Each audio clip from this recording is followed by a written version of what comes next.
Hello, everyone, and happy Valentine's Day. I'm excited to be here with you guys on this day of love and talking about love and love immersions and overcoming differences, increasing ability to communicate, how to recreate intimacy or establish it for the first time. Maybe you feel like, okay, if my marriage could be just a little bit more intimate or we could reignite, that my life would be perfect. Or maybe you're opening yourself up to a new relationship or getting ready to take that next step into a relationship, whether it's from divorce, being single and you're ready now, or widowed, or whatever the situation may be. And especially in midlife and beyond. But these principles really do affect all of us, not just in our intimate relationship, but in all relationships. So today I am bringing a dear friend and an amazing, inspiring leader in this space, innovator in this space, Christina Weber. Welcome, Christina, to the Girlfriend Doctor Show. Happy Valentine's Day. Happy Valentine's Day. It's so good to be here. Thanks for having me. It's great to have you. It's great to have you. Okay, let's dig in. Let's talk about a love immersion. I want to hear about a love immersion. But maybe before we go, I probably should do this in order, although I'm very excited. Before the love immersion, let's talk about some of the things that you see. You work with couples. Describe what you're doing and the couples you're working with and the programs you're leading. Yeah, I work with both couples and singles. Anybody who wants an epic, fulfilling, loving relationship. And what I'm seeing, what I see is that there's a lot of confusion about what love is and what a healthy relationship is. And thank goodness we're living in a time where TED Talks have become really popular. You have a lot of relationship coaches on Instagram. Esther Perel, Jillian Talockley just released her book, and we're getting a lot of wisdom sent to us. Now, the love immersion that you said is like, what about this idea of dating and community? Like, you don't have to do love alone. As a couple, even if you're in a relationship, to give two people the authority to have to lead their relationship by themselves, especially when most of us grew up in households where we didn't observe healthy relationships, and our educational curriculum pretty much neglects the subject altogether. Um, Not teaching communication, erotic wellness, sex ed. There is so much that as a couple or as somebody, a single, single, I like to say when somebody's currently single, so much available to them that they don't even know is possible. So WeDeepen is my organization, and we host masterminds for your love life. These are the immersions. We have about 30 people come together at each one, and we do what typically people do for their businesses. If you go to a business mastermind, everyone sits around and somebody takes the hot seat and they share all their, what they're dreaming and hoping for when it comes to their business. Everyone gives them feedback. We do that for your love life. And there's so much mind sharing that's available, especially again, yes, you can be at your home and you can scroll through Instagram and you can ask Chat GPT, what should I do about this challenge? But there's nothing like being in a space where other people become allies for your love life. And creating that sacred, safe space to have conversation, good community, people have your back, engaging in really a trust bond too. And so when you're working with either singles or couples, what is the most common um, obstacle that people are facing that's created some disconnect or stepping back or not able to really connect with love? The monkey mind. Yeah. It's like all the chatter in your mind, the expectations, the things that you think should happen, and holding it inside. I mean, it's the same reason why we go and we meditate. So we're trying to get rid of the monkey mind.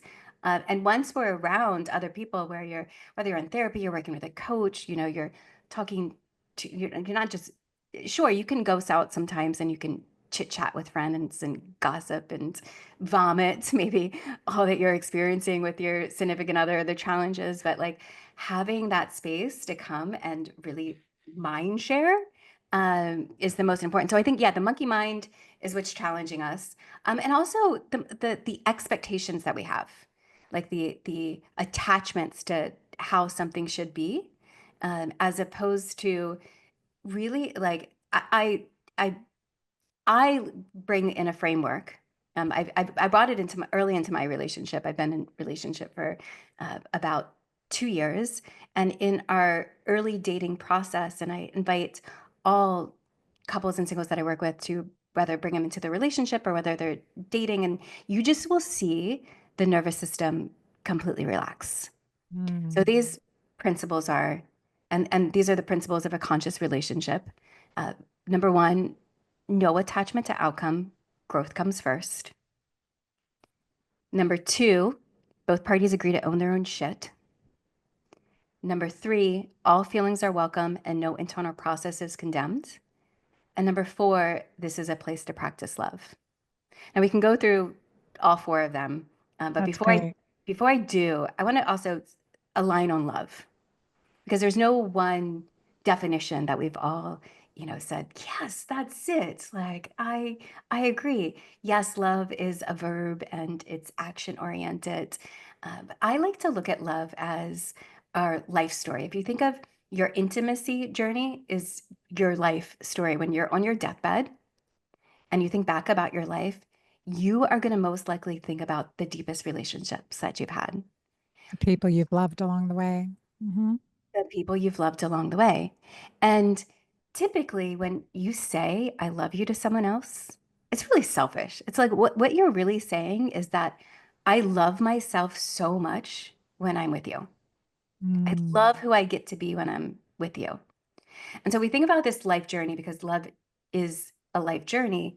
Consider love, just try this definition out. Consider love as this process of removing layers of the ego, your fears, negativity, things that are holding you back from being the highest, greatest version of yourself, coupled with ever increasing acts of sharing, because we give to your love. And this is a gradual process that happens over time. Love is an earned experience. It's like requires, you and I last year, we were at the biohacking conference together, and you did a tremendous job as a keynote speaker at the conference. And I Thank you. remembered you had these nerves, like ahead, like before you gave this huge presentation, you were nervous. And I imagine coming out of it, I saw you that night actually after you spoke. And that night you were glowing because you went through the monkey monk. You went through the moat. So really, like, we grow when we move outside of our comfort zone. And that's when we find tremendous amounts of love for ourselves. And in relationship with another human being, you have to do that again and again and again. And the deeper you go and the deeper you go, the more time you spend together, the risks get higher and higher and higher, because you got a lot more to lose if you say something that fucks. So that we start to then retract ourselves. And so it's this expanse. Love is an expansive process, and it's willing to go deeper and deeper and deeper again and again and again. And so when you find yourself in that relationship, for example, because you have a lot to lose now. You think, okay, these years, these lives with our children, the truths and secrets we've shared, the intimate experience, all this stuff, and you think, okay, I have a lot to lose now. And then you're saying, okay, instead, expand. You have a lot to gain, You have a lot to gain. You have a lot more to gain. more fulfilling life. It's something like, do you ever, I've done work with psychedelics, and sometimes you'll meet somebody who's like, oh, not touching that, not doing that. And like, oh, the reason they don't want to do this is because they don't want to change. When everything continue to be the same, there's a safety blanket. Our relationships, we create safety blankets. And the thing is, you get deeper and more closer with your significant other when you're willing to like go to the edge. And I'm not saying to go stand in front, there's yes, this isn't a recommendation for a polyamorous relationship. Some people are like, oh, I went to explore this erotic experience. Like that's not like you know your own nervous system. Like it's a gradual expansion. There's nothing that you have to do, but it's like what really like if saying the thing, oftentimes that monkey mind, your energy is the most important. And I think this is another thing that a lot of people will start to withdraw from even wanting to date or do the relationship thing because it requires an extra level of energy to participate and it can be mentally exhausting. But if you just start saying the thing, like when the things that you share in therapy or in, and you don't do this with everyone, but it's like almost people will share something and they're like, how do I go and tell this to my partner? Well, I was sitting with my coach today and I asked them about this. Like you just you can't mess it up when you're speaking from your heart. I like that. Can't mess it up when you're speaking from your heart. And when you've worked with a couple, say they've been in this retracted, um, disconnected phase. So first step is that communication piece, like speak what's on your mind, what's on your heart. How do you coach through that aspect? And then we'll definitely hit the four pillars of a conscious relationship. I definitely want to keep up with that. Yeah, yeah, we'll go back to them. There's some hacks that you can do there. One is, you know, we mentioned of speaking from the heart. So one hack is lay down. Ever, you know, if you think of the experience of you're laying down with your significant other and you're, you know, having this bonding talk, and if somebody says, oh, by the way, I slept with so and so last week, immediately you'd sit up because you just left your heart and you went into your head. You're like, what? So if you have something that you're discussing that is deep and personal, or and even like draining your energy that you realize you have to push it forward, lay down, like lay down next to each other. Another thing is like change sceneries. Changing sceneries is another hack. If like you're always in the house and walking around, go to the park, um, or movement. When you're moving the body with somebody else and you have something to talk about, go for a walk, and have that. And then I would say instead of getting so much into, um, can I say this right or wrong? You can even hack that, you know, because a lot of it is stories that we're making up. And you can use that like, hey, the story that I'm making up is that, you know, you um, don't love me as much anymore because you're not calling me during the day like you used to in the past. And I know that's not true. And if we rewind, because these are actually really important because it all correlates with those four pillars of a conscious relationship. So if you're, you know, I, how about we go into them? I'll go into Yeah, them. let's go into the four pillars now. That sounds Okay, because this is also really supportive of all of this. yeah. So pillar number one, We first be defining this because we say four pillars of a conscious relationship. Explain the conscious and this a conscious relationship versus an unconscious relationship. I believe that our purpose here as a human is to grow, to continue to become a better, greater version of ourselves. And a conscious relationship is one that supports both people together growing. You are essentially with somebody who enhances your existence. You love yourself when you're with them. Like, Mm. ideally, you've come into a relationship where you are, you know, and by the way, we're always a whole and a half at the same time. That's an interesting duality. I'm always a whole person and I'm also just a half person because we need each other all at the same time. So I love myself so much when I'm with you. I love myself so much when I'm without you. You know that you're in the right one. So conscious relationship is a growth oriented vehicle. Unconscious, unconscious is if I think of love, there's this story I studied at the Kabbalah Center, and there's one story that I heard of where a mother of a obese child, the child is asking for food all the time, always wants to eat. Give me more potato chips, KFC, more food, and the mother, there's two ways of thinking of love. Loving that child would actually be no, like I'm gonna feed you healthy food, like no. So that, whereas we could perceive the other direction, like, oh, I love this person, so I'm going to keep feeding them. That's where we get into these like toxic, low vibrational No connections. boundaries, Yes, codependence. yes, Yeah, yes. yeah, good example. So, number one, no attachment to outcome growth comes first. That doesn't mean that you don't have commitments.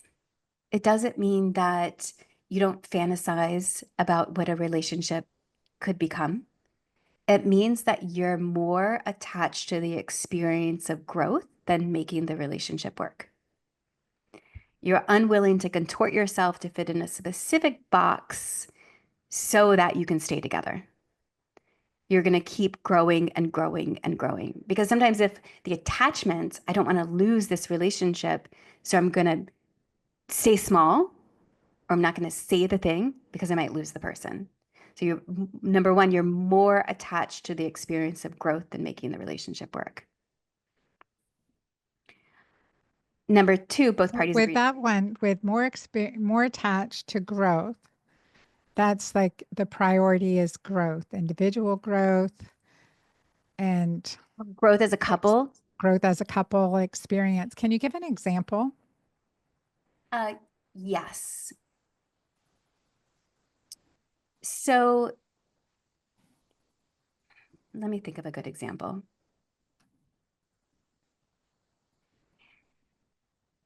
Say that,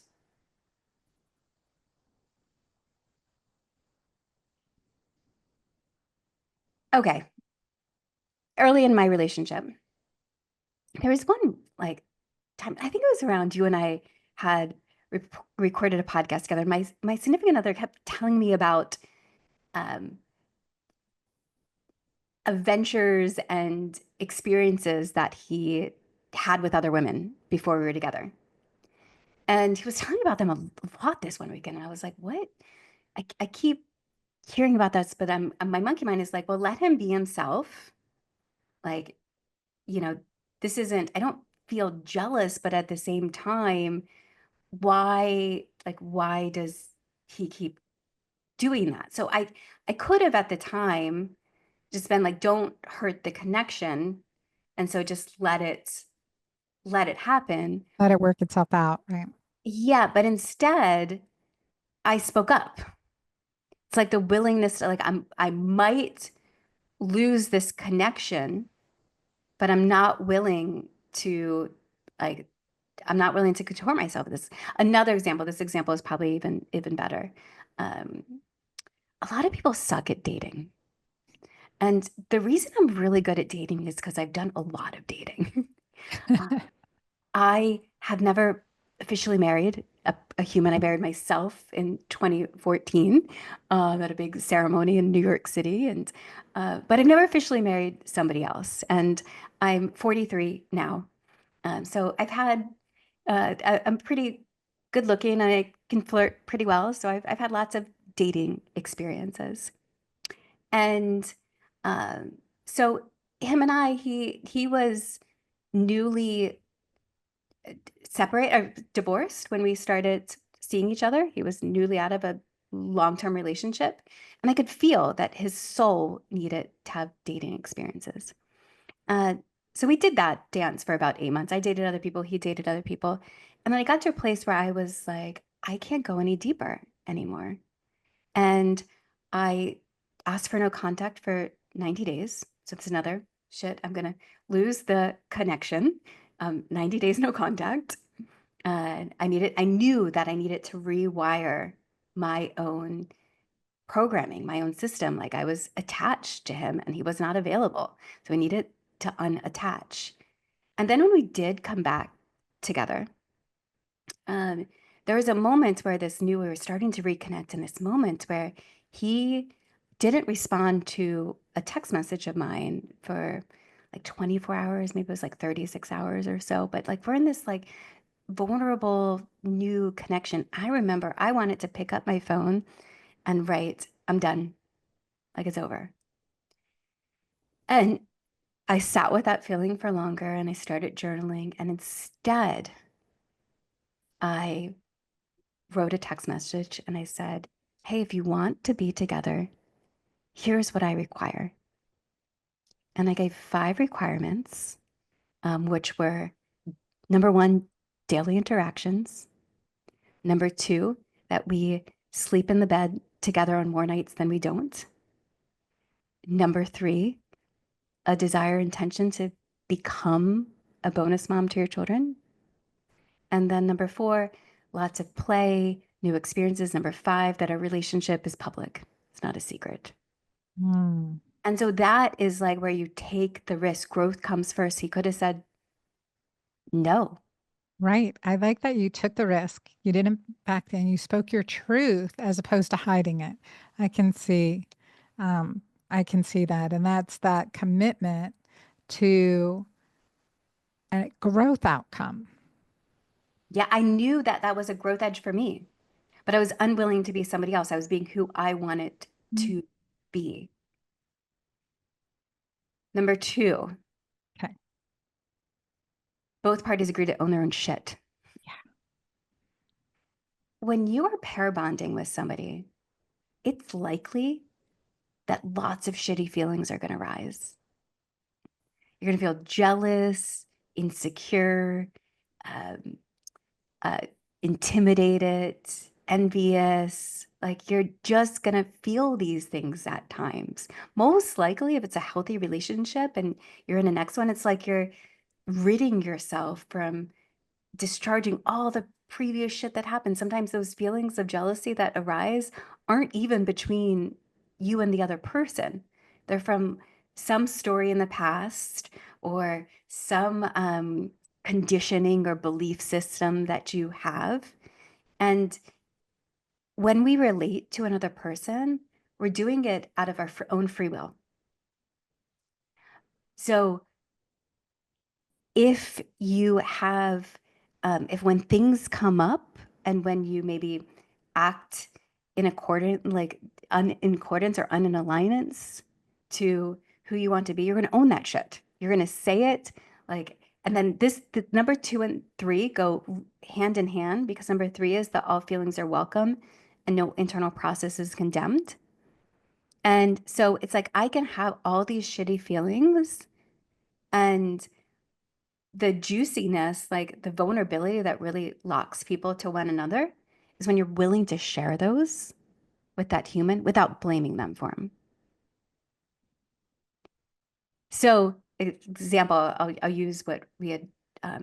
One of the examples I just had put out there was, this feeling of that weekend where my significant other is telling me all about the times that he had these fun adventures with these other women, and I'm noticing that it's kind of like it's cool. I'm good to hear some of them, but like I don't want to spend the whole weekend talking about this. Like I got. And so I have all these feelings about what is happening, what it means, and rather than hoard them to myself or keeping them to myself, I can share with them, hey, as you're telling me all these stories, I don't know if this is healthy for the relationship. It doesn't really make me feel good or us significant. And I want you to know this. Like, I want you to know how I'm feeling right now. And I'm not blaming you. I'm not like, shut the fuck up. You keep telling me all of this shitty stuff about these other things, or I'm not going to, leave the conversation and go to bed and call my friends and be like, hey, he keeps talking about all these other women. I'm going to nip it in the butt in the moment, but own these are my own feelings. I don't know what's right or wrong. I'm not here to be the, you know, morality police, but I know how it feels. And I don't I like, think that's so brave, right? Like you're being very brave in that moment. And I think that's, again, you've set some groundwork So all feelings are welcome and no internal processes are condemned, right? And so that you're able, we've set this ground rule. This is what I'm feeling. This is where it's coming from. And it it is brave and vulnerable at the same time. I'm gonna say bravo because I think about having a conversation like that too. And I'm like, oh, that's you know, Yeah. that can be challenging when you're having a challenging time. Like, say, for you, okay, you've exercised this muscle of communication, you've been working with this, and say, there comes a time, okay, I'm feeling stuck in expressing myself, expressing these feelings. So, one of the things you said earlier is, okay, we'll lay down, have a conversation laying down so that you feel like, okay, trust, safety, we're on the same level type thing. Um, how else like to overcome those feelings like of fear? Yeah. I would say also don't be afraid to write things down and send short messages about what you're experiencing too. That was a really, a lot of people will hold on to something until they can actually be face to face and have that conversation. But don't be afraid to take something quick that's bothering you. So another example, if you're dating and maybe you have an experience with somebody that um, you're not loving. This is one that happens really often is the communication between dates. You're or the communication between text messages. You expect, you want to, you desire to hear back from them sooner than they're replying. And it's draining you, and I'm working all day, but like, why isn't he texting me back? And it's bothering me. So instead of holding on to that, like your own sanity is the most important thing. Like you are the protector of your sanity. And if that is causing you to feel insane or distracting you, then nip it in the butt as soon as possible so you can clear it. It's almost like your to-do list. You want to clear things off that keep your mental well-being pristine. And so taking a text message and saying, hey, I realize you haven't written back to my message in quite some time. I have all these weird feelings about what that means. I'm making stories up. I'm sure that you're in your day and you're enjoying yourself, but I wanted you to know that um, that I'd love to hear from you. And you would say it that way versus like, or makes me feel um maybe less important because you haven't responded. Would you frame that differently, or could you just, again, you're owning your own shit? It makes me feel. Yeah, you could say that, but like the thing about it is it in relating, like we want to feel as though that generally, if we're talking man and woman relationships, specifically, or we can go into masculine, feminine energy. Uh, Typically, we we want like a man wants to feel as though he can make a woman happy. Absolutely. I actually have a theory that man's life purpose is to make women happy. I love it. I love it. I'm buying in. So anything that you can tell him intel that makes you happy, like, hey, I haven't heard back from you in quite some time, and I loved the previous cadence that we have, um, and I can't wait to hear from you. So you can, for sure, you went into like, you can tell it makes me feel important. The one thing that just the one thing too is like somebody also does get to earn your vulnerability. Like Hmm. you have to entrust someone with your feelings. And in that early dating stages is getting to know if you even think I have a new girlfriend, like my new girlfriend, how much am I like I'm gonna build rapport and trust with them over time. And Exactly. also to what is the other one committed to? Like what have I asked them to commit to? They committed to responding to your text messages all the time? Like what have you asked for them? And when you spend time to study love, you'll learn so many more hacks. Another simple one is fears, desires, boundaries, or we have another framework called RDBSM, which is very similar to that, where two people in when they're dating can use either of the frameworks. So fears, desires, boundaries is that I don't know if you're going out on a third date, say with somebody, and are you considering sleeping together? You can go through and use that of like, here's what I fear might happen. Here's what I desire to happen. And here's my boundaries um, before we go up to the bedroom. Or that other extended framework that I shared, you would go into the R, which is relationship. So each person share their relationship status, which is something that people oftentimes forget to even ask when dating. Like if I was meeting a new girlfriend, I'd be like, girl, tell me about your dates. Who are you dating? Like, what do you have going on? As a woman, ask them, like, who else are you dating? You know, sometimes we meet someone and we go out. I used to be like this. I wouldn't want to text them, be like, what are you doing tonight? Because that was private information. No, you want to know what they're doing tonight. Like, you want to Right. know about their life. You're seeking to bond and build rapport and friendship with someone. So you want to know all about them, what your relationship status are. Um, what are your desires? Um, my desires are to get to know you. I would maybe love to hang out and cuddle after we go to dinner. Like, let's hold hands. I have these desires. Boundaries. Boundaries. I'm dating right now and I'm actually not interested. I think I'm going to wait until I'm in a committed relationship before, I go to do any penetrative sex. But, so I'm going to hold back on that. But that's my boundary in this moment. I have a boundary that if we are, intimate together, do anything intimate that, I hear from you tomorrow. And that's another type of boundary. So we have RDBS, sexual health. Sexual sharing your sexual health, especially this is you can skip this one if you're not aiming to do something intimate with a person, but this is also an easy Good framework, conversation to have, right? good conversation to have, and it's easy framework to like have those vulnerable conversations that um, you know you can so you should be having. um, RDBSM. And then the M is meaning and aftercare. What meaning will you make from this experience? And what aftercare do you need? And aftercare is a really important component of dating and relating with one another. If I'm going to be intimate and share intimate spaces with you, like tell the other person, we got to teach the other person how to treat us. They have no clue how to treat you. Teach them. I love that. I love that. So teach the other person how to treat you. And that can even be in a marriage of 15, 20, whatever years.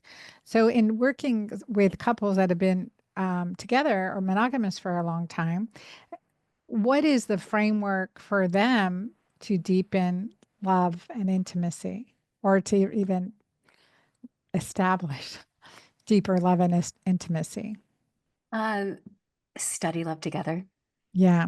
I think that's the most important thing to do, to commit to. I mean, there's like a vast, there's like the world is your oyster at this moment in time of what's available to you. A tantra workshop, um, BDSM workshop, communication workshop, working with a therapist, working with a coach, going to a love mastermind like a WeDeepen love immersion, picking up a book. There's so many amazing relationship and love books. Taking one, reading them together at night before going to bed. Um, uh, Going to TED, like TED.com, and going to the videos and searching for relationship talks, watching one together. If you can't make it out into the world to a seminar, do one online. That's the thing, like study, love to join a church, like join a community together that has high vibrational people.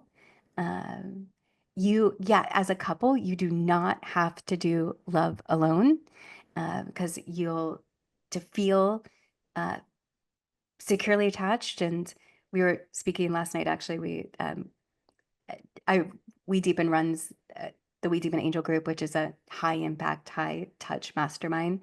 And during our mastermind last evening, we were saying how that like there's no couple, like there's no one who's really securely attached. Like you have moments of secure attachment where you're like right now, I feel really secure in my relationship. But 3 weeks ago, I was picking up my phone about to text my friend and be like, I'm going to break up with him. Like like that's the thing about relating. Like you want to run out the door often. Like we want to change our life and you know create a mess and then just create destroy is this life cycle that we do, create destroy. So you'll have that urge to do so, and so having friends around you are allies that are supportive for your love life and know what's really good for you when you can't see it or how to support you, um, that is most important. I think that's powerful, especially in like this, connected relationship. Like you said, there's always room for growth, deeper love experiences. And the first step is communicate, right? Like is to be able to communicate authentically in a safe space. And sometimes it can feel like you can't even communicate right now. I remember Dr. Diana Kirshner had said, okay, when you're having difficulty with communicating in a relationship, sometimes you can even be like, it's ideal to be knee to knee, facing each other, holding hands, creating this safe space. But sometimes you have to be back to back and give each other, a 2 minute timer each and just communicate, you, then your partner, and then back and forth. And really focus on non-criticizing communication, but authentic. This is how I feel, or I make this story up, like you said. I think that's really powerful pieces. I mean, I've been around for a long time, and I'm reading different books and philosophies that I love this concept of, that it is a growth mindset together, like committing to the growth of yourself and elevating that concept of authenticity. Okay, this is what I need in this moment. And being able to, and that's hard to say when you're like, oh, the person going to say, well, you go need that, and I'm going to go need this type thing. But a lot of times that's the fear piece, right? That's the fear versus what you said, desire and boundaries. Like, okay, what's the outcome or meaning that I'm going to derive from this as well? So I love that you talk about this. And the other piece too, Christina, is in that concept of relationships, like the five love languages, one of my favorite Mhm. books, communicating and podcast. I had a great podcast with them. We'll put these links in the show notes for these podcasts. But also, understanding, like really understanding yourself in order to understand someone else, and then really, having that ability to communicate what are their needs, like, Mhm. and how much does love language play a role into the We Deepen framework? Oh, love language is a starting point. Yeah, right. All these, a lot of the frameworks, the love languages, erotic blueprints, which are pretty much the five love languages, but for your sexual health. Uh, all of these are tools, but they're not tools to lock us in a type of box because sometimes the typologies can feel limiting. Typically, you'll learn your love languages and then you'll realize I'm all of them. Like, Right. At some time or another, they're all good, but like understanding that about yourself helps you communicate what you need. And I think that's yes. a demarcating factor. The other thing, okay, we talk about exploring on the sexual health side. Okay, BDSM, let's talk about it real quick and why it's well, I think the one of the areas is, for example, in working with couples and sexual health and understanding, okay, someone has a desire for something, but they've never shared it with their partner. And this concept of exploration and the concept of, okay, BDSM, what that is, how, you know, I don't know, everyone's read Shades of Grey. I don't think we know what BDSM is, but how are you seeing it in a relationship to enhance a couple's experience? I see it as play. Right. And play is the force, the energy that will keep a relationship alive. Oftentimes, too, if you're having challenges in your love life, you can either go to therapy and spend hours, or you can add more joy, inject joy into the relationship. And BDSM is a form of play. It's taking, props, whether that's a flogger or whip or chains or, all the different BDSM toys, and role playing with these. And there's uh, um, what's it? Therapeutic experience that can come from that, release that can come from having somebody, spank you. And there's like a laugh that comes from it.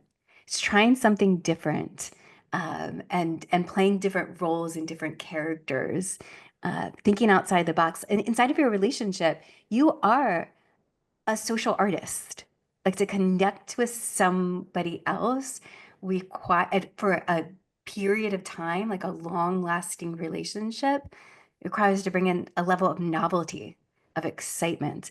There's a joke around, as a woman, like men really like visual novelty. So a woman, when she changes her hair, a man will be like, "Oh my God," it looks, or changes her outfit. And that's what you're bringing in, this level of play.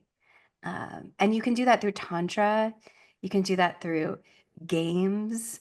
Um, and when you do those things too with a partner. I read this. This is, one of those things that scrolled up on my social media recently. It actually said that couples who are unhealthy together stay together long. Like, if they sit on the couch and they binge eat together, like, research has showed Really? they're That more is, likely to stay together. So it's almost because it's like, if you think of it, they're doing something that's taboo. They know that it's wrong, but they're doing this taboo thing together. So with um, a level of play or a level of sexual exploration. And typically, if you can, I've read this quote somewhere. Um, if your nervous system can completely relax in all sexual, like, experiences, then you're like, you can do anything. Like, you can do anything in the world. So the more that you can expand, and we said growth minded. I like that you're using growth minded. I don't want to be around a bunch of like-minded people. Like, give me some diversity of thought. But I also like the idea of, like, expansive minded, an expansive heartedness. Now, what keeps you safe, like what feels safe. In my relationship, we may go expand in the erotic, but our relationship is our relationship. Like, it's us two together. We're doing it together. So having, and when you just start to have those conversations and share those fantasies, and sometimes I've developed new fantasies. Like, I was one of those people where people would ask me what my fantasy was, and I'm a really creative person, but I would kind of come up blank. I know y'all offers truth or dare. I Um, I don't know. Very creative. Okay. That is actually a great hack. You and your Yeah. significant other, or on a date, actually take this on a first date, or like a 3 year plus relationship date. Play truth or dare with your partner out in the world, like at the park or at a party. Bring it to a party, and it's one of the greatest social hacks. It really is. It really is. I mean, that can be very, very fun. And again, I think the other aspect too is in this concept of intimacy and love. More love spreads more love. And so we want love and then peace in this world. We want joy and happiness, lots of oxytocin moments, right? We don't Hmm. want the opposite. So Hmm. as we direct and nourish our relationships, fill our own tanks, nourish ourselves with what we want. And I like that you really outline this structure too. What are your desires? What are your boundaries? What meaning do you need? What aftercare do you need? And it doesn't matter how long you've been with someone. Really touching on these topics is always part of that growth and development and authenticity and vulnerability. And it takes time, sometimes more, for some of us more than others, but it takes time to really develop. And one of the things that I know from in the field of sexual health too is that you can be together a long time and never run out of novelty. I mean, or never run out of things to try or play or express. I don't Yeah, know. Christina, have you exactly. run out yet? I have not run out. I even have friends coming over this evening, a gathering where we're going to do shibari and hang out. So some people are going to tie each other up, and some are going to teach tying techniques, and others are just going to hang out and chit chat. So, for definition, shibari is a Japanese rope tying. It can be erotic or not. It can be in gym clothes, but it's a type of bondage, and Mhm. it's a type of trading off vulnerability for trust. And like in I think there's also a pain piece. It can be, right? A pain piece to shibari. It depends.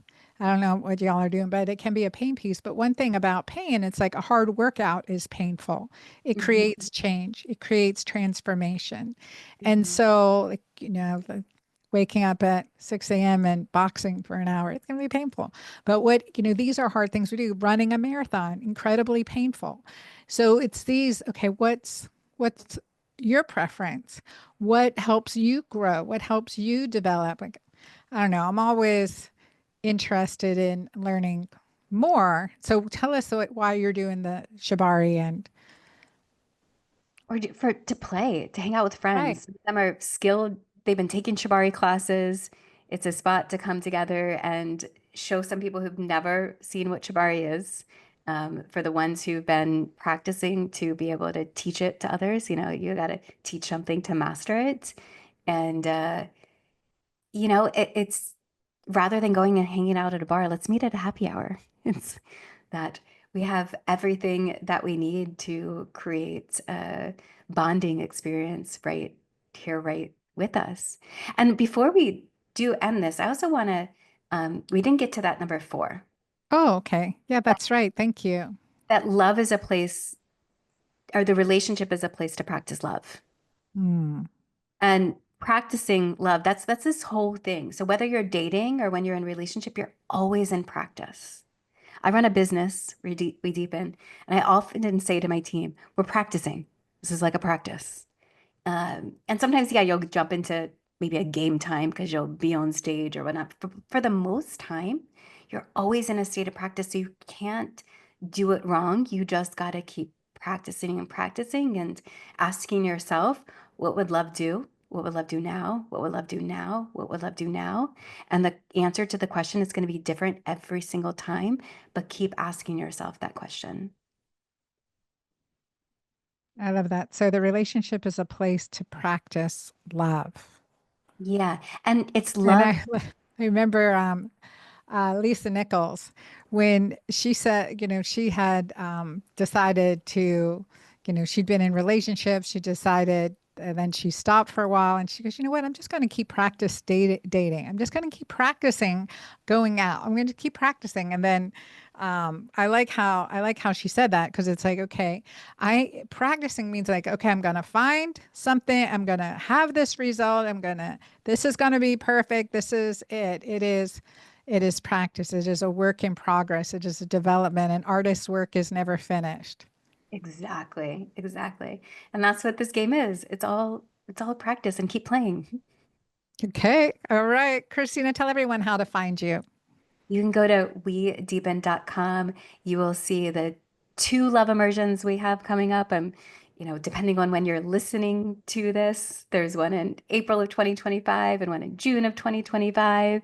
And you'll learn about the We Deepen Angel group, and you can click over to my Instagram, Christina Weber on Instagram.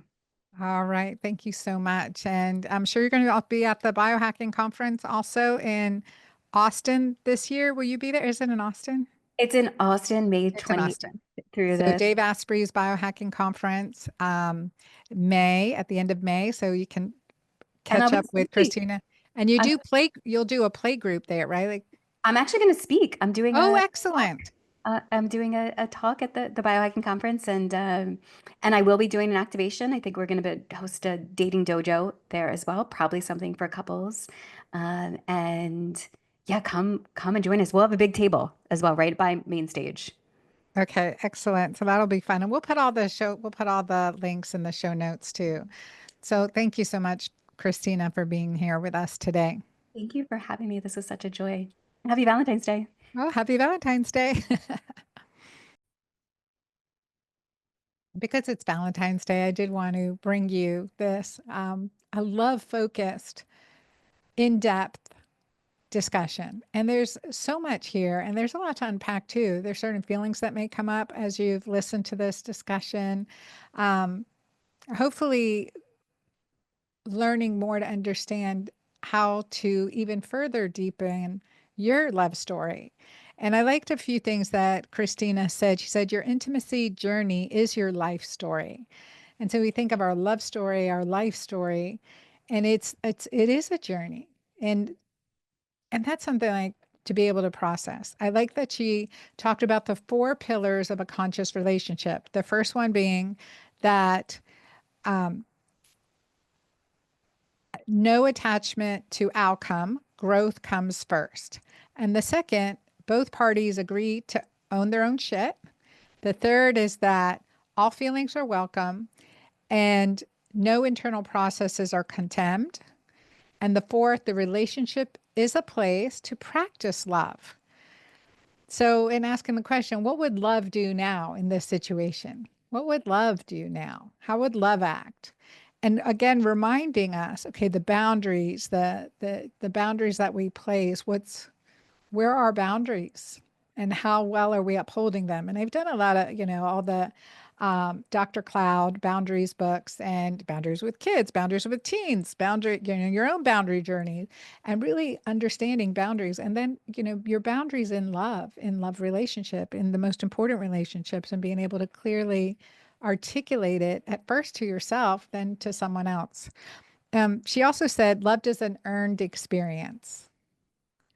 And so, like, no transparency or, right out from the starting gate. I mean, it is being authentic, but not transparent. There's a difference. And, I have my own experiences with that, but I think it's really important. Love is an earned experience. And that is something to practice over time too. And the quote, we grow when we move out of our comfort zone. And then finally, you are the protector of your sanity. You are the protector of your sanity. And that's a good reminder. I remember when I was in med school and I had a urology professor, and he said one time, he was talking to me about something, and he said, Anna, you're the only one who can upset yourself. And I said, oh no, my boyfriend at the time can really piss me off. He goes, no, you choose how to react. You choose how to react. You are the only one who can upset yourself. And I'll never forget that. And it really was a good and early reminder of, okay, I own this internal process. I own how I react or respond to a situation. And that awareness really helped me when I was getting upset. So, like, to be the protector of our own sanity, to be to set the direction, to reignite a relationship, and again, working with couples and, like, defining the happy couple and longevity relationships that are quality relationships. I mean, that's a gift. That's a gift you give yourself first and foremost. So I wish you a lot of love today. And I'm grateful for you being in the Girlfriend Doctor community. Please comment, share, like, do all things. Your support of this podcast means so, so much. And if you have questions you want me to answer, email Amira at drannacabeca.com, because we're going to be coming back with another Q&A in another week or so. So Amira, Amira, at drannacabeca.com. Till next time, thank you for being here on the Girlfriend Doctor Show. God bless you. Thanks for watching another episode of the Girlfriend Doctor podcast. Check out all the links below for more.